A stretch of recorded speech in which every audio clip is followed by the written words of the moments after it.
Non, effectivement, transport et énergie, c'est important, mais il y a aussi les professeurs. Et ce, dès ce mardi, puisqu'ils ont déjà une journée de mobilisation ce mardi. C'était déjà une mobilisation prévue de longue date pour, évidemment, les conditions de travail, les salaires, etc. Ce sera donc en plus de leur mobilisation sur la journée de jeudi.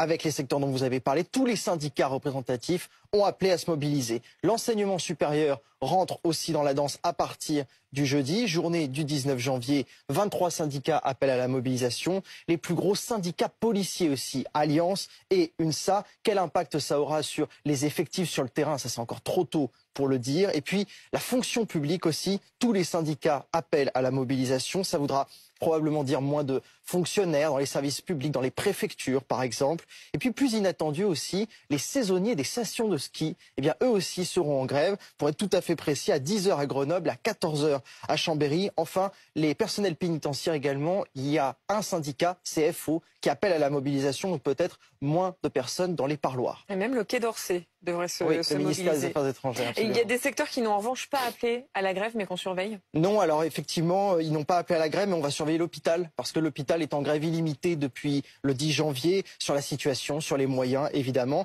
Et puis là, depuis tout à l'heure, on parle de la journée de jeudi, mais il y a la journée de samedi, qui est une journée de manifestation, d'appel à marcher, et ce sera une journée qui est majoritairement soutenue par des syndicats étudiants et surtout par des partis politiques de gauche, nouveaux partis anticapitalistes, Génération et évidemment la France Insoumise.